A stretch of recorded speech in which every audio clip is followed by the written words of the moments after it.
our washcloth. If you want, you could do a foundation row, like a knit and purl garter. I'm just going to jump right in because the washcloth stitch we're using doesn't roll. And for this washcloth, what I'm going to be doing what is called the linen stitch, but I'm alternating a little bit for this one. So to do the linen stitch, you're alternating rows of knitting and doing a slip working yarn in front for your yard.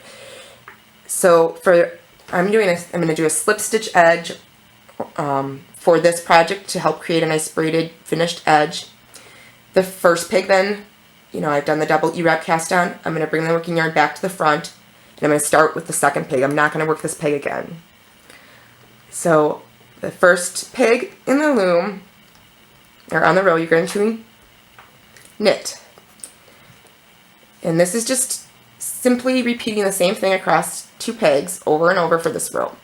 The third peg, we're going to take the stitch off and we're going to do a slip working yarn in front. It helps if you, hang on, next time I'll get it better. But what you do is you take the stitch that's on the loom.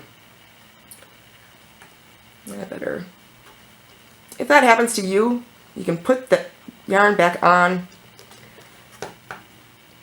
and do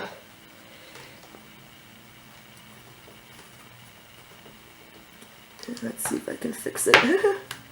Do your cast on again, and then just go back and try to tighten it up. Okay, so for the slip working yarn, in front, you're going to take the stitches on the pig off. And it helps if you have your working yarn towards the front of the loom. Take the stitches off, take the working yarn and place it behind the pig and the stitch that you've just taken off. Now it's in between these 2 pegs. The stitch you just took off, you're going to take and place back on your loom. The next stitch, then you're just going to repeat that again. So you're going to do a knit stitch using ewrap, and then a slip working yarn in front, placing the working yarn behind the pig and placing the stitch that you had removed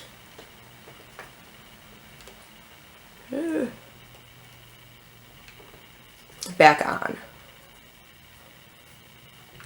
In the ewrap, you're really bringing your working yarn in front and then kind of pulling it back towards the back so that it's not too tight, so that when you have to take the stitch off to do your slip working yarn in front, you're not going to have a really hard time. One thing I do want to mention that is really great about the CinDWood looms in particular is that their pegs are kind of flexible. So you can really, as you can see here, they wiggle and they won't break. Unlike a lot of other looms, you can't move them, or if you try to move them and your stitches become too tight, they'll break in half and your loom is ruined, or you have to try to super glue your pegs back on.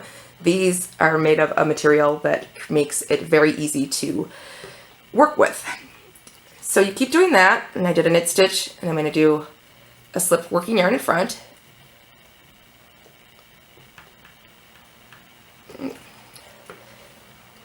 Knit 1,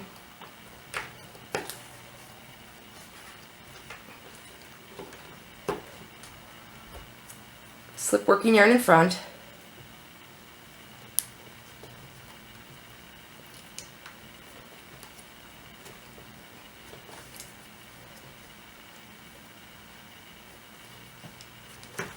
a knit 1,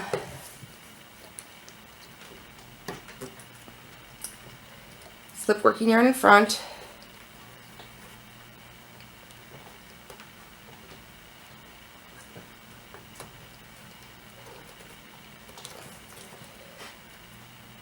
a knit 1,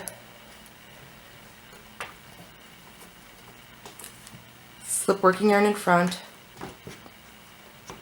And if you kind of tug on that stitch and loosen it up a little bit before you take it off, it makes it easier to place it back on.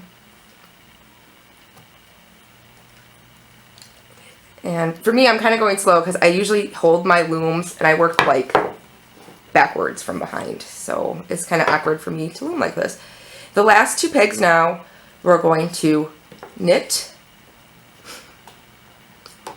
both of those pegs. And we have completed row 1. Row 2, we're simply going to do a knit. We've knit the last peg, we're going to bring the working yarn back through, and then we're going to knit each peg in the row to the last peg, and we're going to knit the last peg too. And so we're using ewrap, and again, you're going to want to bring your yarn over so it's not too tight. And I am wrapping kind of tight. And you're going to knit, and this is row 2, each of the pegs until your end of the row. Okay, I'm now back at my last peg, and I'm going to knit that stitch. And then I'm going to do the exact same thing that I did for row 1. So I'm going to knit 1, and then I'm going to slip the working yarn in front and take the yarn that was on the peg off, put the working yarn behind the peg. And this is exactly the same as what we did for row 1 of this washcloth. Knit 1, slip working yarn in front, knit 1, slip working yarn in front, knit 1, slip working yarn in front, knit 1,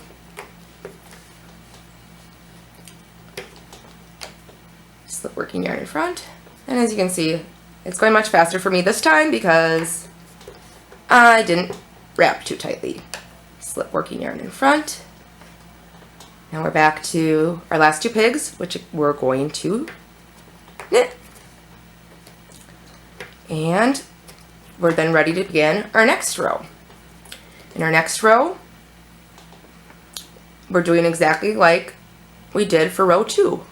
We're going to knit every peg across the loom using the ewrap and making sure not to wrap too tightly. And that is the first 4 rows then. And I'm going to finish up this row and I'll show you how we're going to start our next row. Okay, so we're back here. I've just knit the last peg. We're going to start the next row by, now we're going to be doing the opposite of what we did for the first 2 pegs we're going to knit, but for row 1 and 3 before, which we did the same, the next peg we did the slip working yarn in front, we're going to knit this peg. Now we're going to start with the opposite, where we're going to, so we've knit 2, and what we're going to do is then we're going to slip working yarn in front 1, knit 1, slip working yarn in front 1, knit 1, slip working yarn in front 1,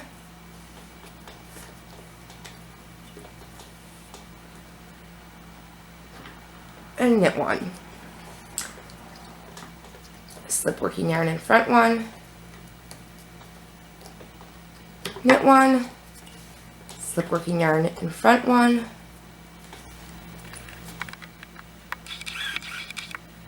okay, so we're at the end of row, getting to the end of row 5.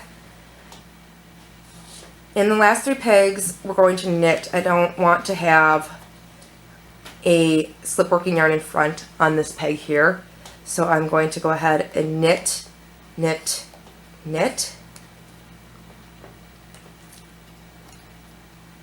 And now we're ready to begin peg 6, which is just done like exactly the same as the even rows before, where we're going to knit each peg, skipping the first one in the row. And I'll join you up at the end. So here I am now back at peg 15, or the last peg, and I'm going to knit. And that's the end of row 6. And now for row 7, I'm going to do the exact same thing as I did for row 5. So I'm going to knit the first 2 pegs, followed by a slip working yarn in front, a knit 1, a slip working yarn in front 1, a knit 1, a slip working yarn in front 1, and a knit 1. Slip working yarn in front 1, knit 1, slip working yarn in front 1, and the last 3 we're going to knit. And that completes row 7. And now we're going to do another row of 8 where we're going to knit. And we're going to continue repeating these 8 rows, these same 8 rows,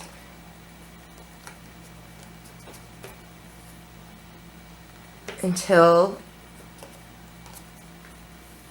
over and over. And I'm going to do some more repeats, and I'll show you, then when I get further what it's starting to look like, and also how to do your bind off. So go ahead, once you're done with doing the knit on this row, you're going to start back and do exactly what you did from the beginning of the video. And just keep doing that over and over. So since I said you're going to keep doing it over and over, we're going to do exactly like we did with row 1, where we're going to knit 1, and then we're going to do a slip working yarn. So we're doing knit 1, slip working yarn in front, and then you do the same thing and you keep repeating.